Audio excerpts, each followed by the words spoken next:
ಏನ್ರಿ ಒಳ್ಳೆ ನ್ಯಾಯದಿಂದ ಒಳ್ಳೆ ಮನುಷ್ಯನಾಗ್ತಾನೆ, ಕೆಟ್ಟ ಮಾತಾಡೋದು ನೋವಾಗ್ತಾನೆ, ಕುಡಿಯೋದ್ರಿಂದ ಕುಡುಕನಾಗ್ತಾನೆ, ಪ್ರಾರ್ಥನಾ ಮಾಡೋ ಪೂಜೆ ಮಾಡೋ ಪೂಜ್ಯ ವ್ಯಕ್ತಿ ಆಗ್ತಾನೆ ಅಂತೇಳಿ ಶರಣರು ಮಹಾತ್ಮರು ಉದ್ದೇಶ ಹೇಳ್ತಾರೆ.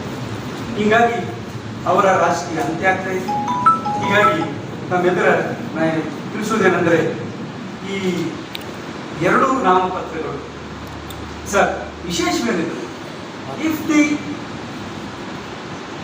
in the nomination papers any real facts suppressed, the nomination itself is illegal ಅಂತೇಳಿ 2011ರಲ್ಲಿ sir WP number the honourable apex court, apex ಅಂದರೆ ಸುಪ್ರೀಂ ಕೋರ್ಟ್, ಈ ದೇಶದ ಗಡಿ ಇರ್ತಕ್ಕಂಥ ಟೆಂಪಲ್ ಯಾವುದಾದ್ರೂ ಇದ್ದರೆ, ದೇವ್ರ ಗುಡಿ ಯಾವುದಾದ್ರೂ ಇದ್ದರೆ ಸುಪ್ರೀಂ ಕೋರ್ಟ್, ಸರ್ವೋಚ್ಚ ನ್ಯಾಯಾಲಯ, ಆ ನ್ಯಾಯಾಲಯದ ಒಂದು ಜಜ್ಮೆಂಟ್ ಇದೆ. WPC number 536/2011. ಒಂದು ವೇಳೆ ಈ ಅಶುದ್ಧ ನಾಮಪತ್ರಗಳು ಇಬ್ಬರನ್ನ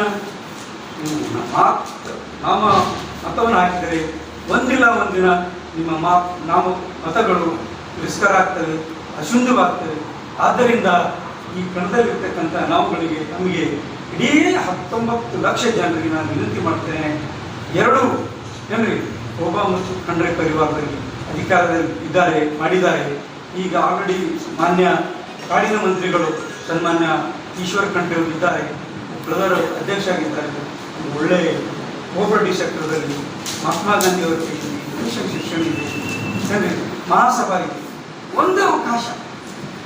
ಒಂದು ಅವಕಾಶ ಖಂಡ್ರೆ ಶೋಭಾ ಅವ್ರನ್ನ ಮಾಡಿ ಬುಕ್ ಅವ್ರನ್ನ ಗೆಲ್ಲಿಸ್ಬೇಕಂದ್ರೆ ನೋಡಿ, ಖಂಡ್ರೆ 2 ಅಕ್ಷರಗಳಿದೆ, ಶೋಭಾ 2 ಅಕ್ಷರಗಳಿದೆ, ಬುಕ್ಕಲ್ಲಿ 2 ಅಕ್ಷರಗಳಿದೆ. ಹಿಂದಿಗೆ ನಿರ್ಮಾಣ ಹೆಸರು 2 ಅಕ್ಷರಗಳಿದ್ದಾರೆ ಅವರ ತಿಳುವಳಿಕೆ. ಹೀಗಾಗಿ ಎರಡೂ ಮನೆತನಕ್ಕೆ ತಾವು ಇಲ್ಲಿವರೆಗೆ ಚುನಾವಣೆ ಗೆಲ್ಲಿಸ್ಕೊಂಡು ಬಂದಿದ್ದೀವಿ. ಒಂದು ಕಾಲಾವಕಾಶ, ಇಲ್ಲಿವರೆಗೆ ವಕೀಲ ವೃತ್ತಿಯಲ್ಲಿ ಎಲ್ಲರ ಸೇವೆಯನ್ನು ಮಾಡಿದರೆ ಈ ಪ್ರಥಮವಾಗಿ ಶೋಭಾ ಅವರ ಒಂದು ಬಾಯಿನುಡಿಯಿಂದ ನಮ್ಮ ಲೋಕಸಭೆಯ ಅಭ್ಯರ್ಥಿಯಾಗಿ ಕಾರಣವಾಗಿದೆ. ಹೀಗಾಗಿ ನನ್ನ ಸುಮಾರು ಏನ್ರಿ ಅವರು ಒಂದು ಹೀಗೆ ಸನ್ಮಾನ್ಯ ಮೋದಿಯವರು ಸೆಳೆಸಿಕೊಳ್ಳಿ ಲೀಡರ್ಗಳು ಕಾರ್ಯಕರ್ತರಿಂದ ದುರ್ಬಳಕೆ ಮಾಡ್ತಾರೆ. ನಾವೇನು ಹೇಳೋ ಕೆಲಸ ಮಾಡಬೇಕಿಲ್ಲ, ಗೆಟ್ ಔಟ್, ಲೂಟಿ ಗೋರೆ ಕಾರ್ಯಕರ್ತ ಇಂಥ ಶಬ್ದಗಳನ್ನು ಅನೇಕ ಶಬ್ದಗಳನ್ನು ಬಳಸ್ತಾ ಇದ್ದಾರೆ ಮೋದಿಯವರು. ಇಲ್ಲ, ಅವ್ರ ಕೆಳಗಿನ ಮೋದಿ ಇಸ್ ಮ್ಯಾನ್, ಎಲ್ಲರಿಗೆ ಒಳ್ಳೆಯವರಿಗೆ ಒಳ್ಳೆಯವರಂದ್ರೆ ನಮ್ಮ ನ್ಯಾಯಾಧೀಶ ಗುಡ್ ಮ್ಯಾನ್ ಇಸ್ ಗುಡ್. ಆದರೆ ನಾನು ನಿಮಗೆ ಇಂಪಾರ್ಟೆಂಟ್ ಮಾತಾಡ್ತೀನಿ.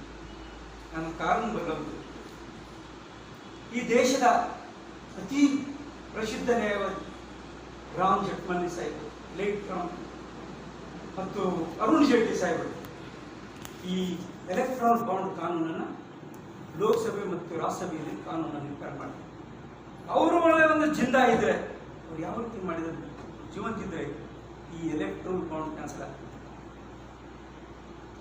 ಅದಕ್ಕೆ ಏನು ಬೇಕು ಸರ್ವೋಚ್ಚ ನ್ಯಾಯಾಲಯದ ಎಲ್ಲ ಸುದ್ದಿಗಳನ್ನು ವಿಷಯಗಳನ್ನು ತಿಳಿಸ್ತಿದ್ರು. ಎಲೆಕ್ಟ್ರಾನಿಕ್ ಬಾಂಡ್ ಹೇಗೆ ಮಾಡಿ the only right to information act ಕೆಳಗಡೆ ಪ್ರೆಸ್ ಆಗಿದೆ, ಸೈಲೆಂಟ್ ಆಗಿದೆ.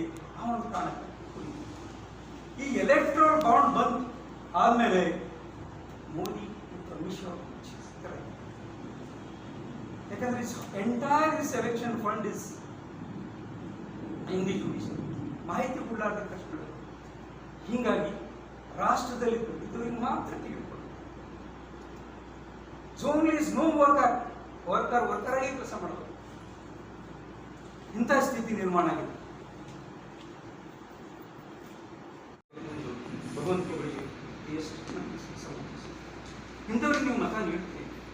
ಇಂಥ ವ್ಯಕ್ತಿಗೆ ಬೇರೆದವ್ರು ಏನು ಟಿಕೆಟ್ ಕೊಟ್ಟರು ಅವ್ರ ಹೆಸರಲ್ಲಿ ಎಂ ಪಿ ಮಾಡೋಕ್ಕೆ ಸಾಧ್ಯ ಎಲ್ಲರೂ ಮಾಡ್ತಿರ್ಬೋದು. ಈ ದೇಶ ಸ್ವತಂತ್ರ ಸಿಗೋ ಟೈಮಿಗೆ ವಕೀಲರು ಹೊರಗಿದ್ದಾರೆ.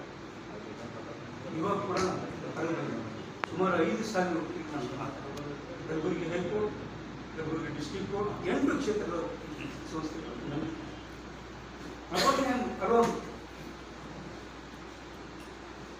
ಅದು ನಮ್ಮಲ್ಲಿ ಎದುರಿಸ್ತಕ್ಕಂಥ ಧೈರ್ಯ, ಸಾಮರ್ಥ್ಯ.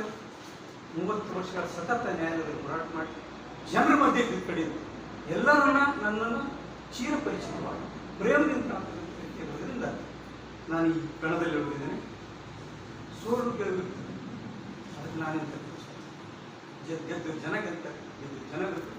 ಆದರೂ ಇದ್ರಾಗ ಗಾಳಿ ಹರಿಸ್ತಕ್ಕ, ಇದ್ರಾಗ ಬಾಡಿದಾಗ ಗಾಳಿ ಹರಿಸ್ತಕ್ಕ, ಜೀವನ್ ಲಿವಿಂಗ್ ಆ್ಯಂಡ್ ನಾನ್ ಲಿವಿಂಗ್ ಗಾಳಿದಾಗ ಜೀವ ಹರಿಸ್ತಕ್ಕ ಜನರ ಸಮಸ್ಯೆಗಳು ಬೀದರ್ ಜಿಲ್ಲೆದಾಗ ನಾನು ನಿರಂತರವಾಗಿ ಅವರ ಸಮಸ್ಯೆಗಳಿಗೆ ಸ್ಪಂದನೆ ಮಾಡಿ ಅವ್ರಿಗೆ ಇಂಥ ಸಮಸ್ಯೆ magistrate court, supreme court, tehsil office, municipality ಹಿಡ್ಕೊಂಡು principal secretary, central to state ಎಲ್ಲೇ ಯಾವುದೇ ಅಧಿಕಾರಿಗಳು ಇದ್ದಾಗ ಅವರ ಸಮಸ್ಯೆಗಳನ್ನು ಬಗೆಹರಿಸಿ ಬೀದರ್ ಜಿಲ್ಲೆಯ ಸಮಸ್ತ ಜನತೆ ಇದು ಮಾಡ್ತೀವಿ. ಇನ್ನೊಂದು ನನಗೆ ಏನು ಅಂದರೆ ಈ ರೈತರಿಗೆ ಇರ್ತಾರಲ್ಲ ಸರ್, ರೈತರಿಗೆ ಡಿಸಿಸ್ಟರ್ ಮ್ಯಾನೇಜ್ಮೆಂಟ್ ಇದೊಂದು ಕಾಯ್ದೆ ಇದೆ. 2005 ಒಂದು ಕಾನೂನು ಬಂದಿದೆ.